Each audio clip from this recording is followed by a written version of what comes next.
So we're going to talk just as an overview what the divine families did in their plan to be free of the parasitics.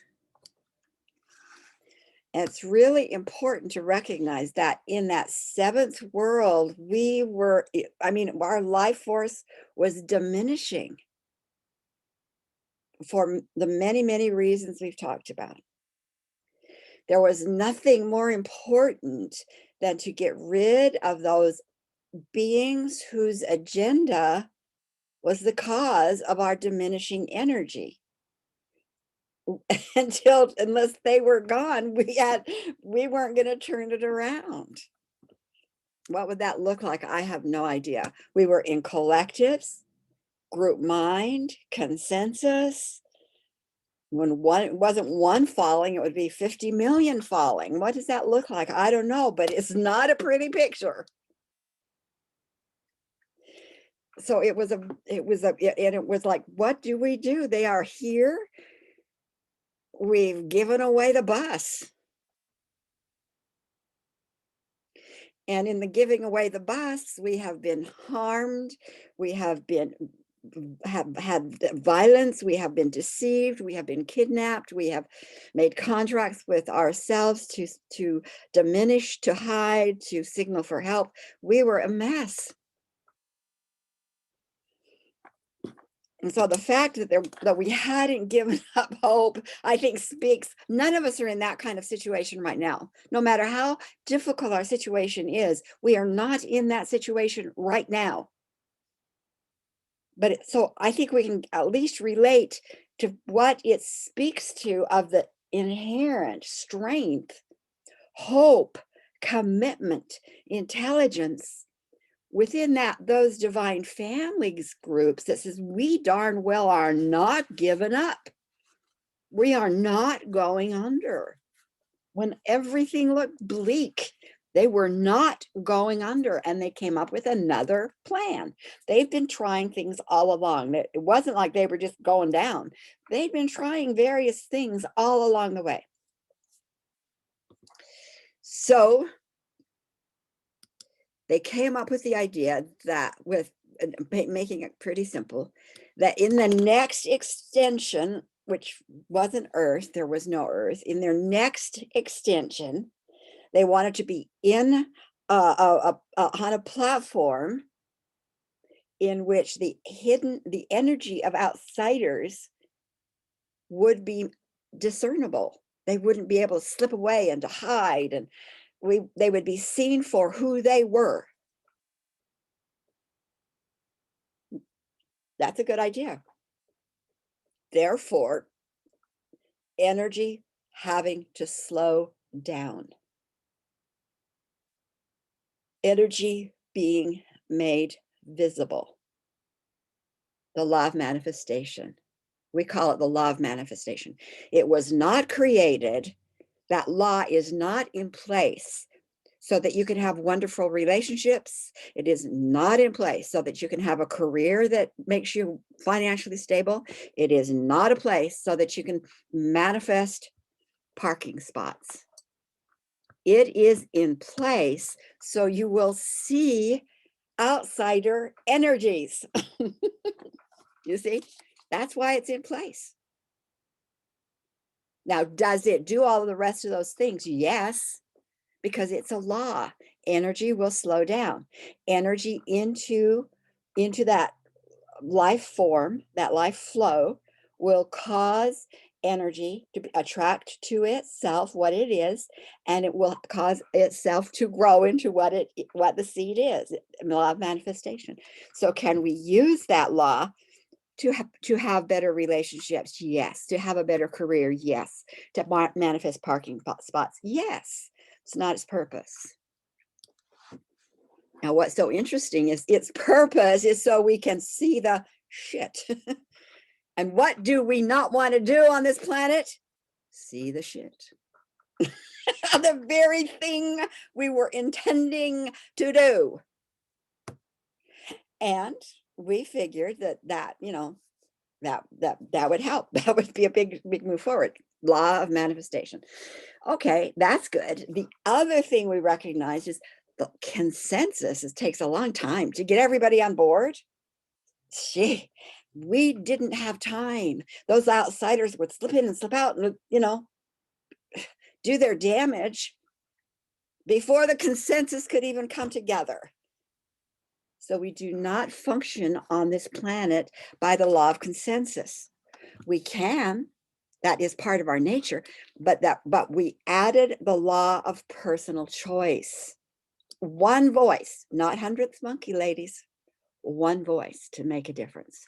One consciousness, one intelligence, one soul, seeing or sensing. I think it was Cinda who brought this up. Seeing or sensing anything that felt or seemed off would have the right to say, that looks like an outsider, move it out, back to its home. The law of personal choice. It isn't for you to be living life all by yourself and, hard work. And it is so you as one person, as one soul, seeing the outsider energy, sensing it in any form, can call for its removal. You don't have to have a group. Now, how are we going to survive on this planet? This is we don't even know what it's going to be like because we've never been on a planet in which energy forms. We've been in energy. What will it be like? We didn't know, but we knew that the law of, that we had to have something in place to sustain a thriving mission villages. What would sustain us on this planet? The law of reciprocity was put into place. So here you come into this bodysuit with very little. We're in the bodysuit. We did not bring in a 401k. We did not inherit foundational monies. We came in as a soul connected to intelligence, connected to a plan, into a bodysuit. And so the idea was like, that idea coming into that soul, putting that idea out into the world of good, putting that world out. It might be a song. I'm going to take what I'm really feeling is this beautiful music. I'm going to put that music, something of good, out into the world, out into my village. The law will bring back 10 new plants to nourish me. The law of reciprocity. One good, 10 back. One good, 10 back for everybody. Now that means everybody in the village is going to go from one level. We're just surviving, but we're using the law. And then all of a sudden, like, boop, now we're at this level of thriving, and boop, now we're at this level of thriving, and everybody raising together. Law of reciprocity, not karma. And the other thing that's important is that someone had to be willing, some of our members had to be willing,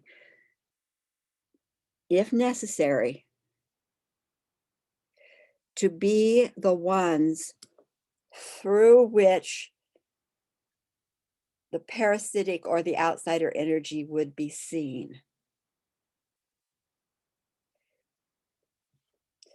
So and we all take turns doing this. So in some lifetimes, we didn't know we'd get this bad either. In some lifetimes, my plan would be I'd have just a little bit of negative karma that I would experience directly,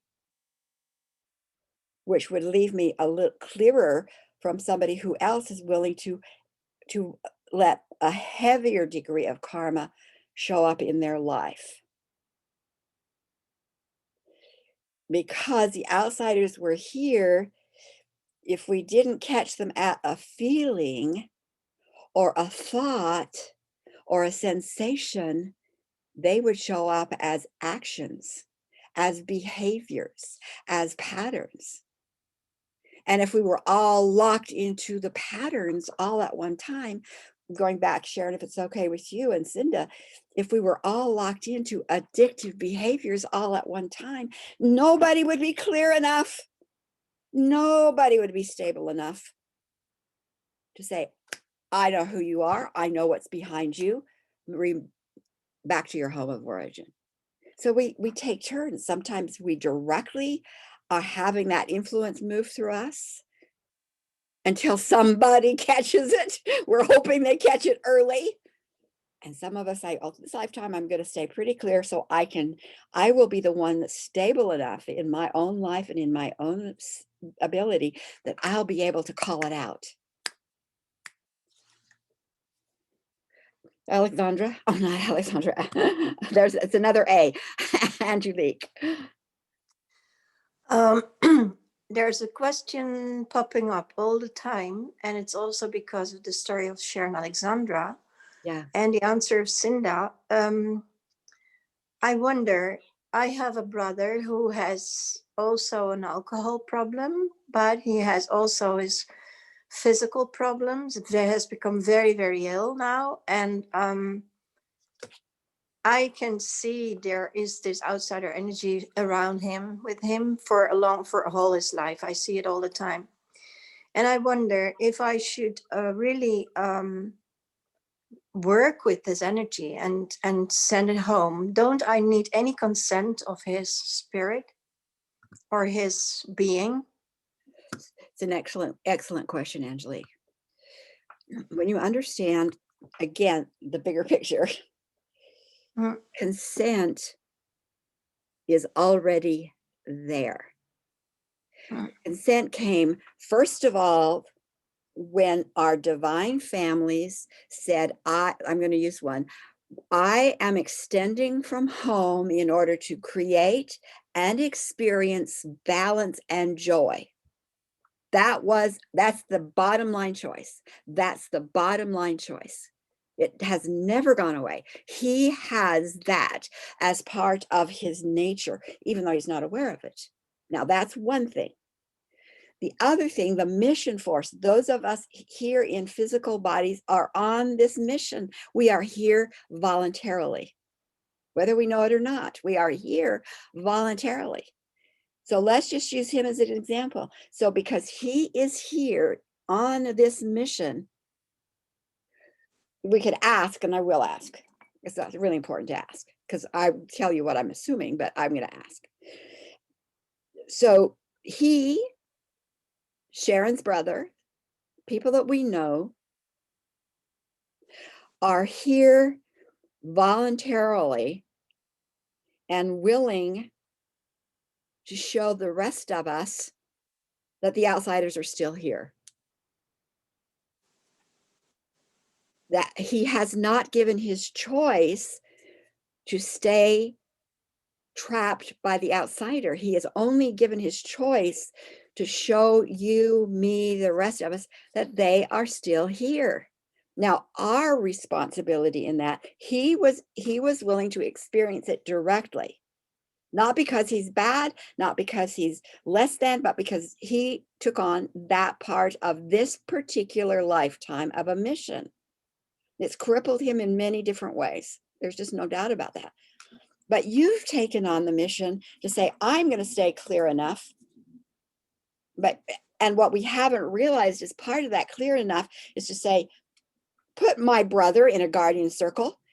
Absolutely. I am claiming ownership of his bodysuit, which he doesn't have the clarity to do, but it is ours because he's part of the family. I claim ownership of his bodysuit.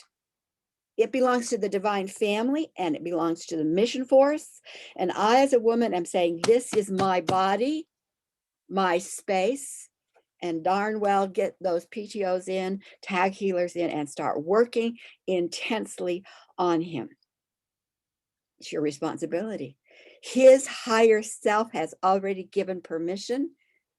That's why he's on mission.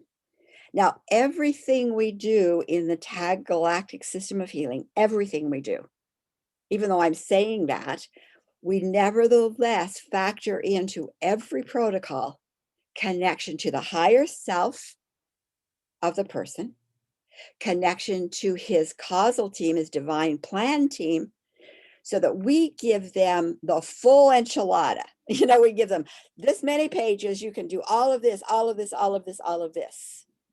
Then his higher self and his causal team will then take what you've given permission for to be done, and they will tailor it for him for this moment in time, and then they will tailor it for the next moment in time.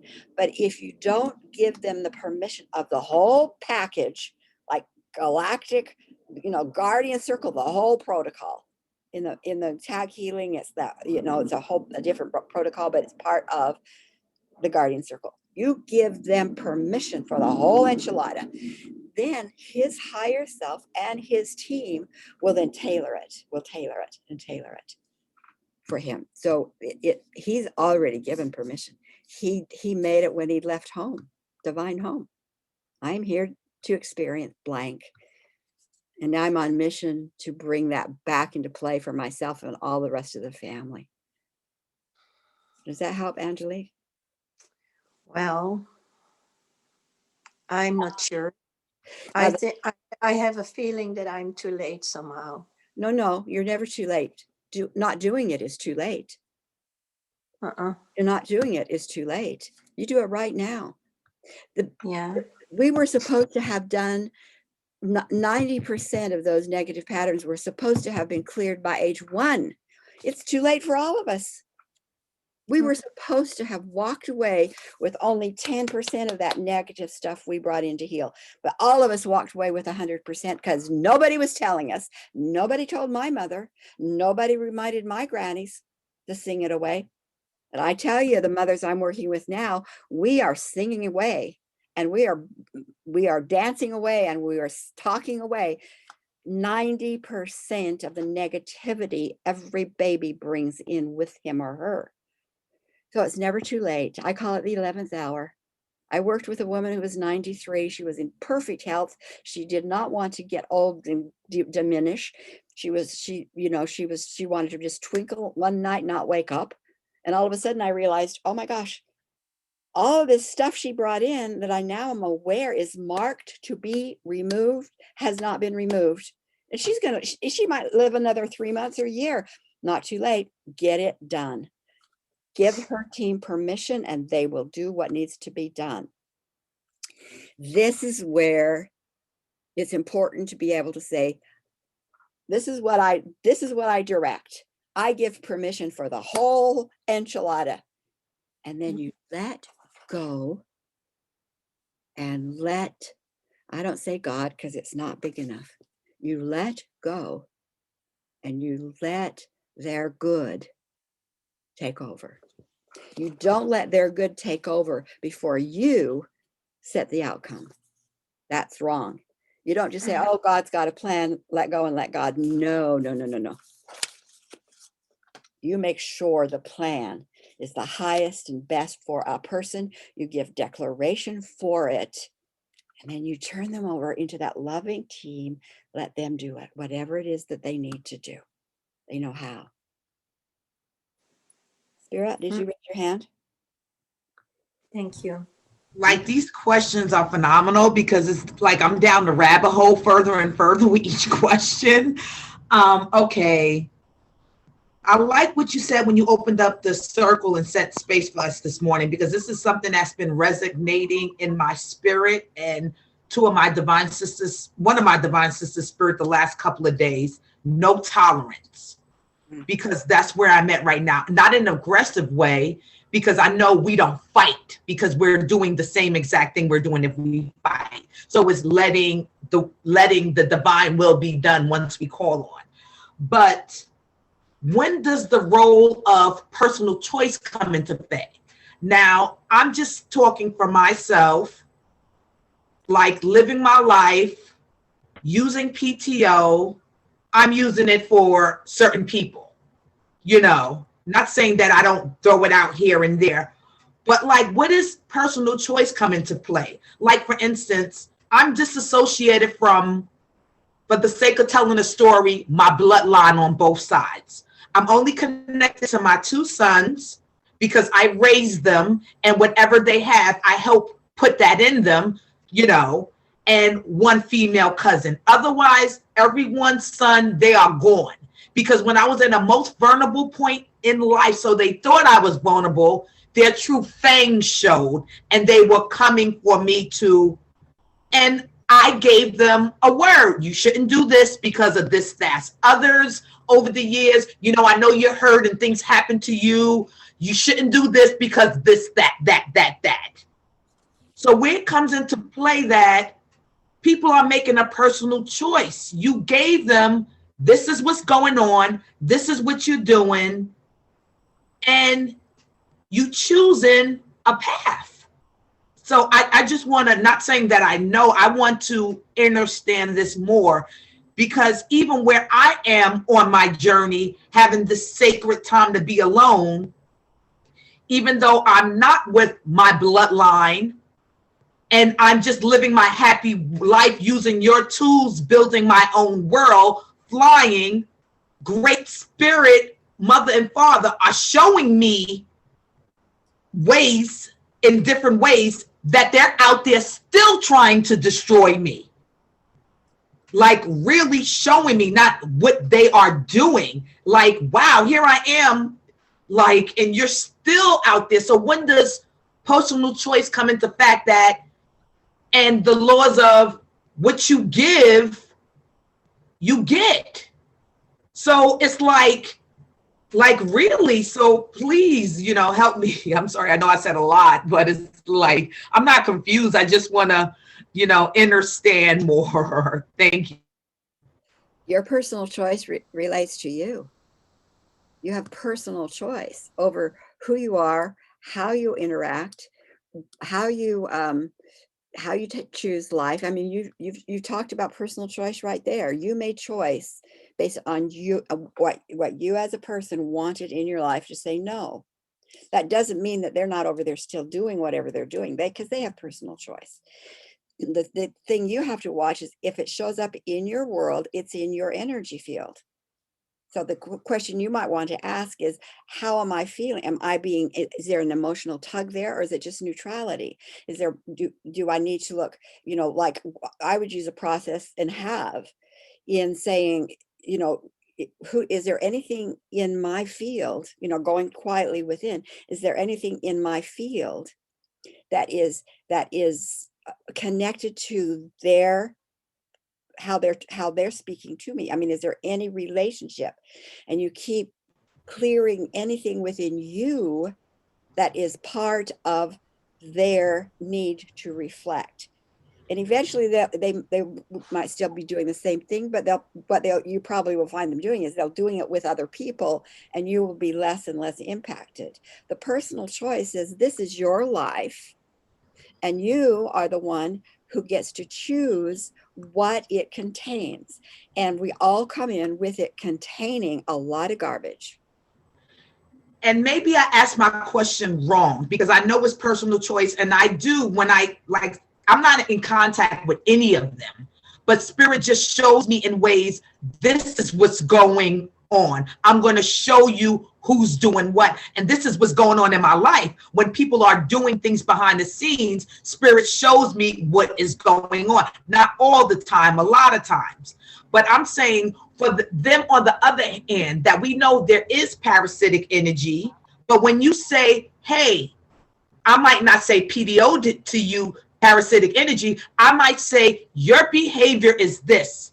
I am not tolerating this anymore because your behavior is this. Now I'm disassociating myself with you. I know it's not personal. I'm doing my inner check and saying that I'm not feeling no type of way, because it's never personal. It is because of certain things. But when does it come into play for these people that when you told them, called them on it, when it's like your personal choice, when you still are considering to seek, destroy, you know, like, I know what you said about karma. I know you said about singing it away. I know you said about reciprocity, but there is also, to me, I believe, is what you give, you get. So like, where is that balance? Like, there is something that is going to come back to you because it is the law. So when I like, so even though we'll PTO in and trying, but me personally, like as big as my family is,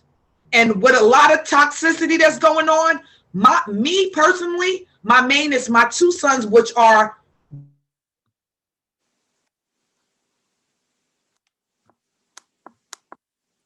Whoops. I think Spirit's frozen. I don't think that's my computer. Whatever is being shown to you, and I might have to repeat this, you know, especially when it's a family situation, is even more intense than people in our lives, of course. But again, what it is you are seeing, the first place to go is what in me do I need to look at? What in me do I need to see? What in me do I need to change? That's the place to go first. And then the surrounding the whole concept in the guardian circle, turning it over for their teams to continue the healing, to continue the process for them. It might take 2 lifetimes. You don't have time to have to be involved with it all, but you do have, but by giving the declaration, you give them the opportunity for their team to begin to heal and work with them in a different way. And so that's, you know, so the personal choice is what's mine, I will take care of it. And I bless them by putting them into guardian circle is the best thing right now. Guardian circle with all the actions of that vortex, of that vortex, to bless them, and I move them into whatever is highest and best for them. And of course, if you know, getting into to more of a personal session, then there might be some things specifically, but that's generally what we're looking at. But again, getting back to why, you know, the plan was that we would see the stuff and we would quickly identify it and remove it. Well, who is the we that were to do that? Because we were all owned in our soul families. We were owned. We were all owned. So that's the purpose of 2 bodies. We needed a different kind of body. It's not a collective body. It's a body for a soul to walk this new landscape that we now call Earth. The Earth, Gaia, is a collective intelligence that said, I will play the role for the resource ship, for the mothership, for holding the space. So that's her role. So holding space, holding resources, extra energy from the sun goes into the earth. We have a place to put our feet. So we needed a body for the soul to walk around. And therefore, we said, well, if we are going to have one body, why not 2 bodies? And the purpose of 2 bodies was not to procreate. We did not come here initially to procreate. Why would we bring babies into an enslaved village? Of course we would not. We didn't come as male, female to procreate. We came as male, female in order to hoodwink the outsiders, to deceive the deceivers. And the way we did that, each soul, a consciousness, it was as if we had our own little ring that says, I am owned, I am owned. Every one of us, we'll just use the ring as a model. And that ring says, this family owns me, this family owns me, this family owns me. So we figured, like, okay, the rings are vibrationally attuned to the family that owns us, and there are many, and therefore they know where we are. They're monitoring us at any moment. They can call us into action. They can, you know, whatever they want to do, because we have this ring. So the ring we can take off, put it in the middle of the circle, and have another pick up one of the rings. So some of the souls would carry 2 rings, 2 ownership rings. Welcome back, sweetie pie. The recording, the answer's on the recording, okay? Or you can give me a 30-minute call. So by doing that, making the option for one soul to slip off the ring and put it in the center and have the other soul pick it up and put it on the finger, the outsiders did not know that those 2 rings were on one slave. Got it? And we've taken turns being the 2 ring holder. The soul that incarnates into a male bodysuit, what we call male now, incarnated into the male bodysuit, was the one that picked up the 2nd ring and is carrying 2 rings. That being was already owned by the outsiders, the soul at a soul level. So big deal. Now I'm owned doubly from the bodysuit level. This is the bodysuit level. Okay, big deal. But what made possible then is for the outsiders to know that we were going on to the next platform. Oh, good, they've got a new plantation they're building for us. Let's see what they do. Male body's carrying the signal and he's being monitored and it's showing up on the big screen and the family is monitoring. Yep, there he is. Oh, down by the river doing nothing. I hope he gets working soon because we want things to have happened. We want mining to be done and we want mountains to be crushed, whatever, but we're watching. He kept the outsider attention diverted from the soul with no ring, no monitoring, no vibration, no identity. And we call that the female body.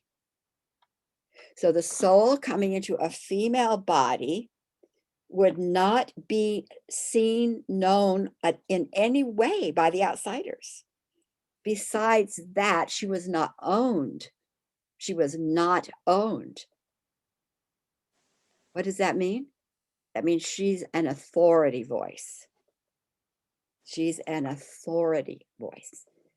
So initially, the male-female mission wasn't about the male being the assertive, to power over, and the female being the I'll obey you at any cost. No, and it wasn't about procreation. It was about, do I want to take on the mission of being the diverter or the authority voice this lifetime?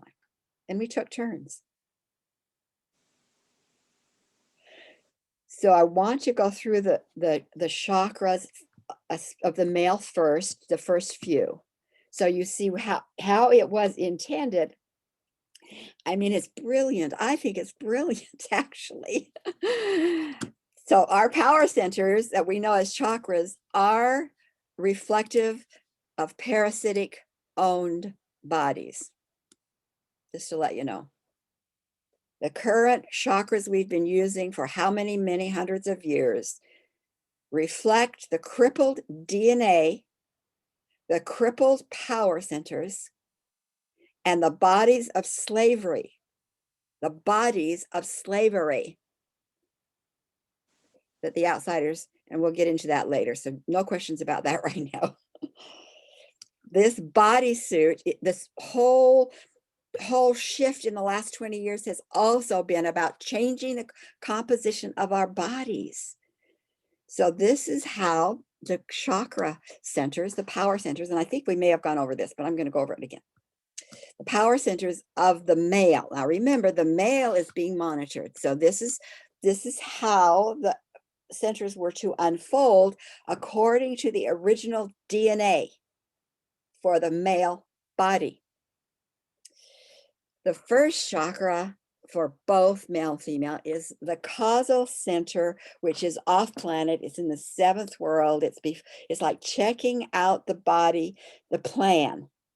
This is the plan, going it over with your team. It's like control central before the Mars shuttle takes off.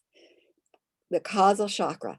If you are in a body, you said yes at your causal center. Yeah, I agree to that plan. That's good. Okay, I'm going. Causal center. 1. That's the first power center for the male. Then the energy moving into the bodysuit, the little soul moving into the bodysuit. The second center to open was the crown center, staying connected, channels to all possibility.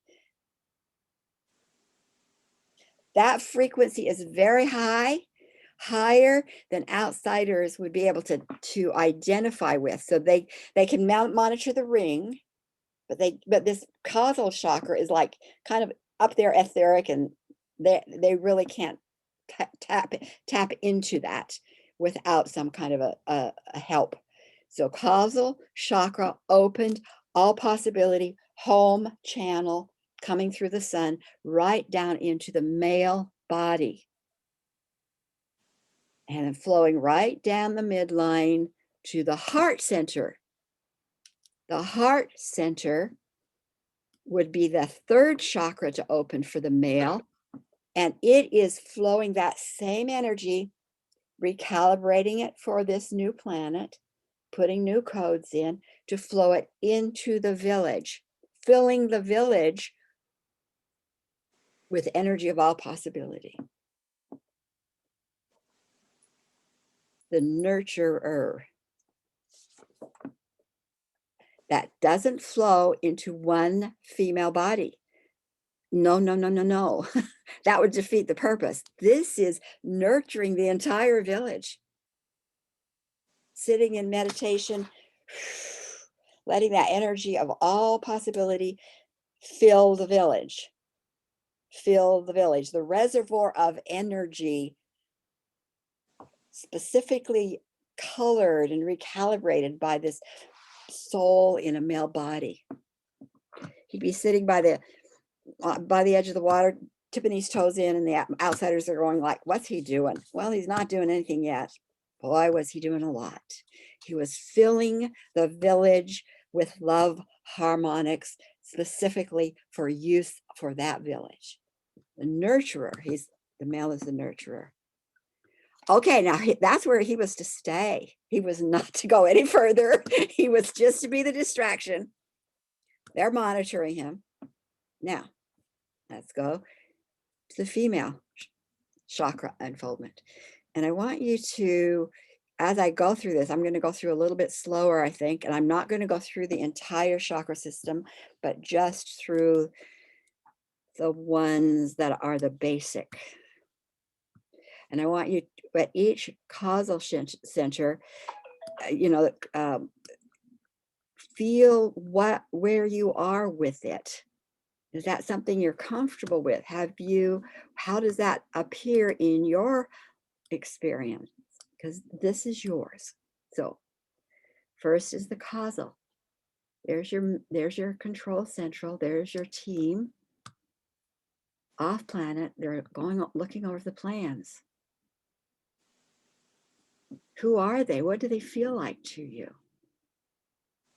Who are these camaraderie people that circle before you even came onto the planet, who knew what you were going to be doing here, who knew what your hopes were, who had helped you refine that? And then, of course, you said yes because you're here.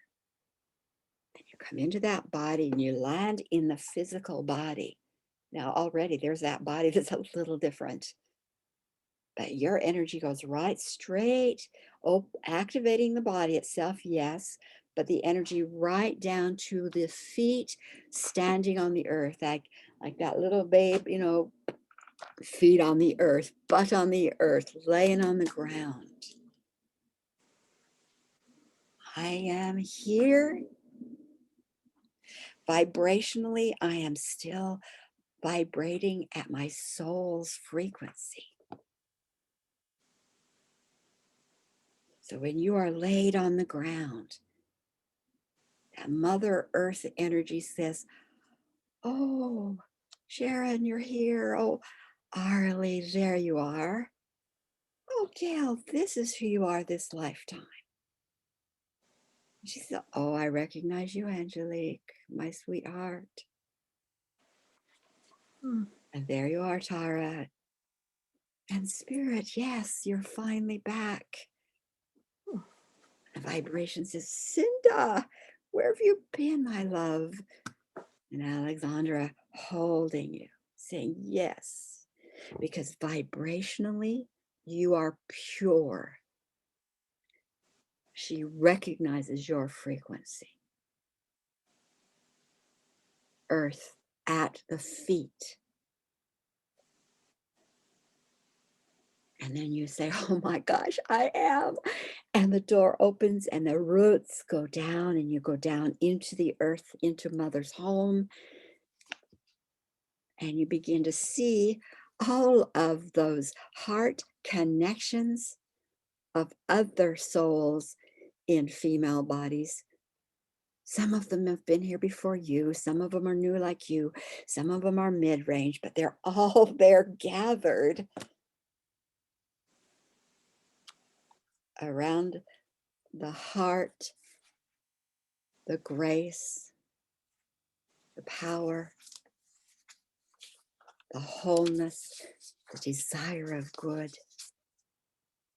all in that root flow. And what does that feel like? These circles and rootedness in Gaia herself. And you get to see, like, she's a bank account. Oh my gosh. There's designs here. There's pictures I can go through, little Pinterest there. Start making poster boards. Man, how exciting. I am so glad to be back. And then someone takes you by the hand and say, okay, let's move up to that base chakra. We're going to take a peek and we're going to walk around to see what this village is and where do we want it to be? Like Arlie.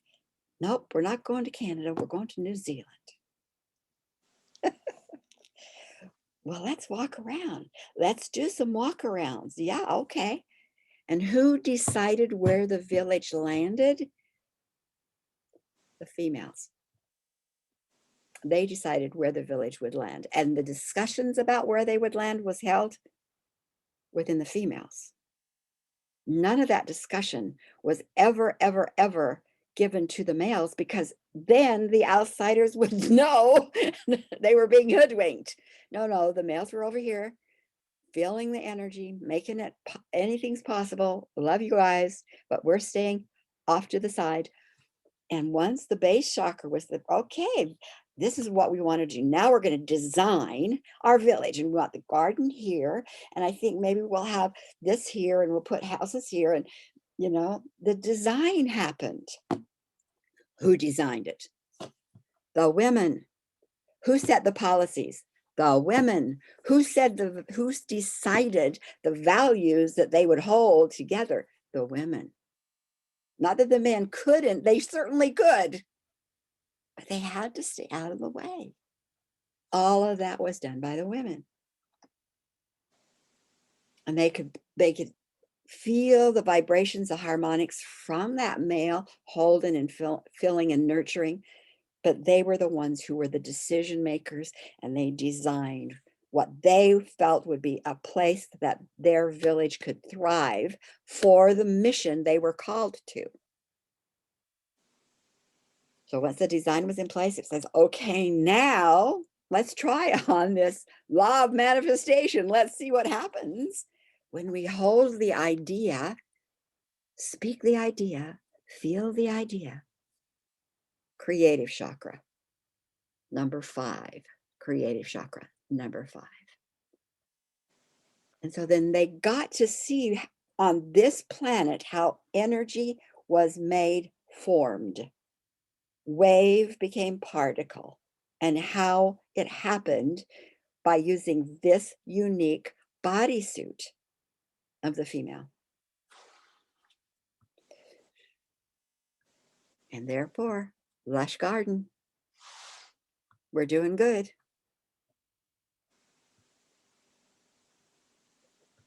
And that all began, say, 600,000 years ago. This is not a recent thing. 600,000 years ago. Now that's all well and good, but it is not why they were here. That's all getting everything. The game board is now in place. We got the game board in place, and now we're going to activate the game.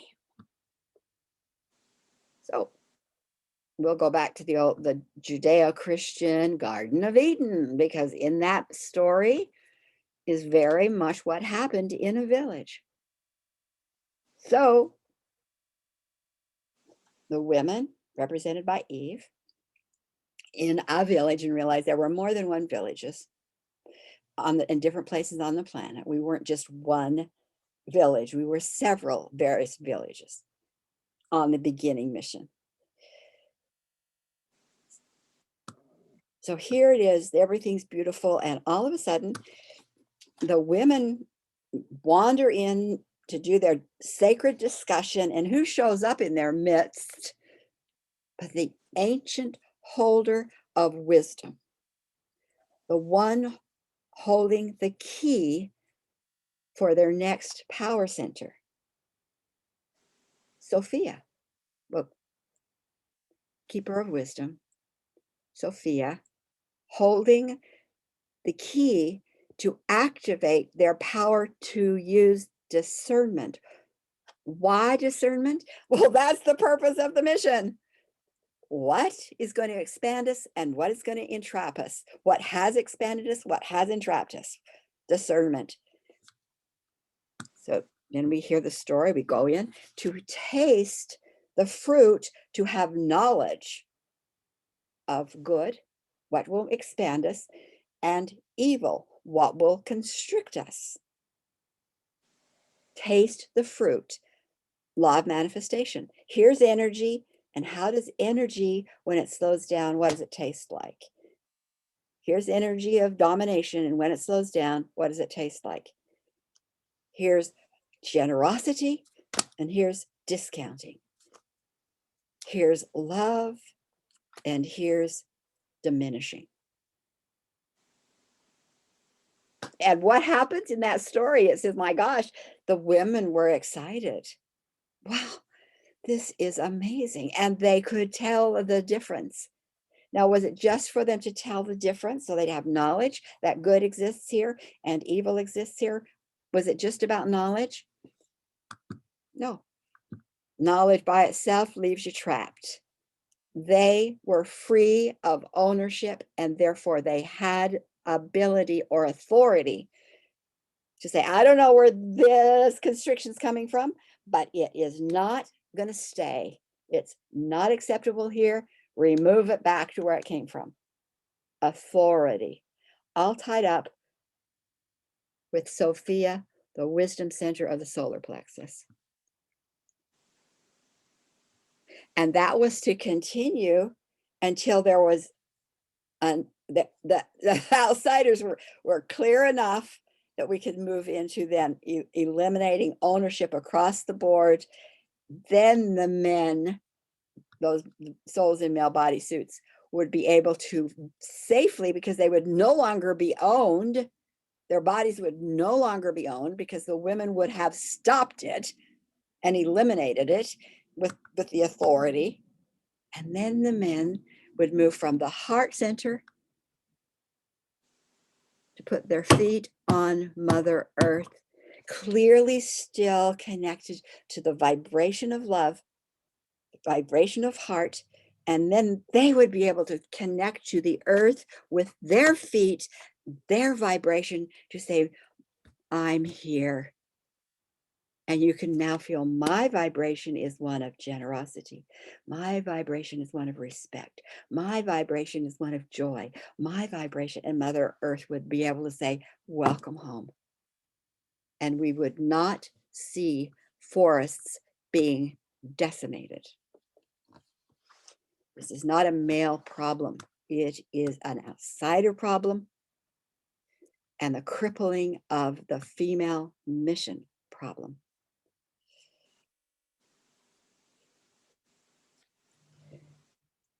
So there we are. That's where we're going to be today. So I hope you really get a sense of why it is important for us to understand that as women, we are reclaiming, we are saying to Sophia, active, and we have, part of the tag work is activate all the original DNA. Get that original DNA in this body. Get the original power center active in this body.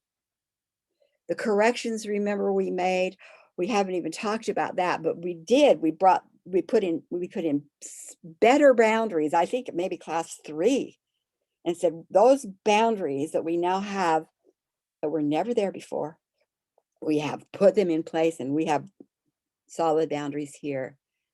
You are in a position of authority and knowing and questioning and curiosity and applying like very few on the planet.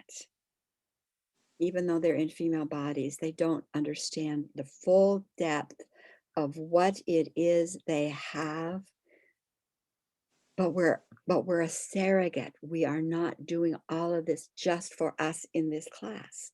Everything we do for each of us in this class, we ask it be done into the mission field, into the mission of all humanity. I mean, there are so many blessings, corrections, additions being done just within the tag work, and that doesn't take into account what others are doing in their part of the mission. But I hope this helps you to understand you in a female body at this moment in time.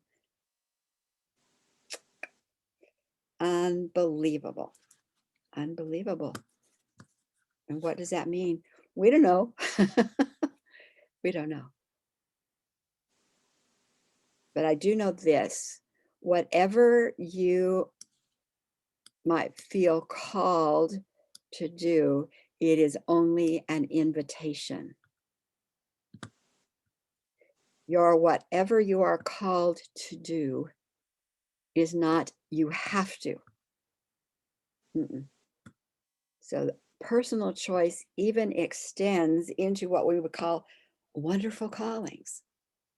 You can say, not right now, can't do that right now, or I need to do it this way. You participate.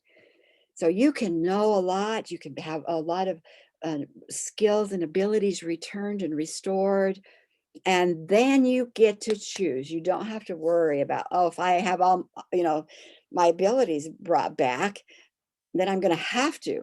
No, you can be an amazing, powerful person just from your own closet.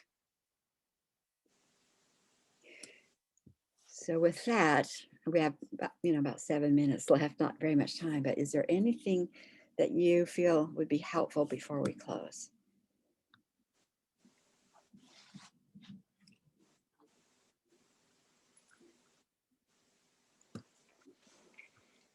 Now, this is what I forgot to do, and I'm going to do this very quickly, because next week we are not meeting in this group.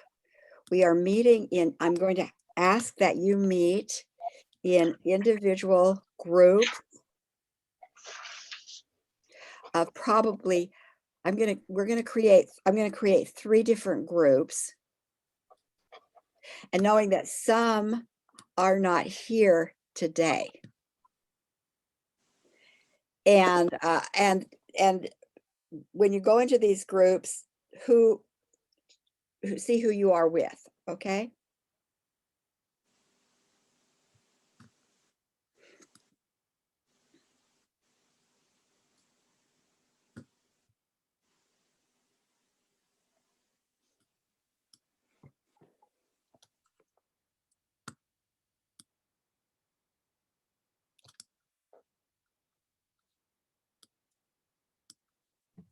Were we supposed to go into our group at that point?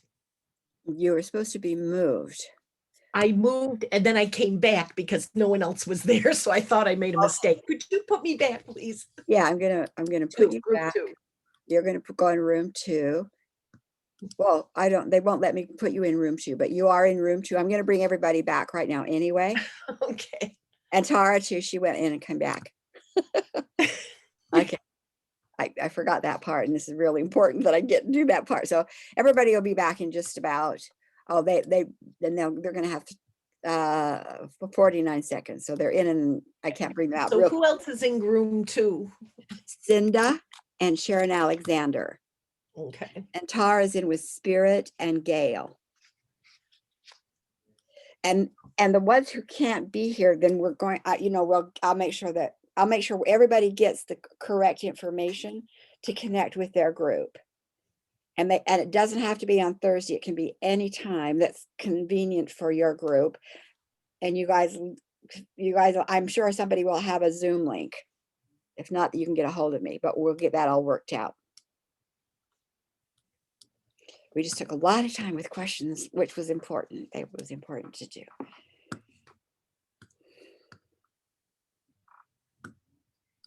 Hey, Sharon, I think I really quickly missed all the names of the female chakras.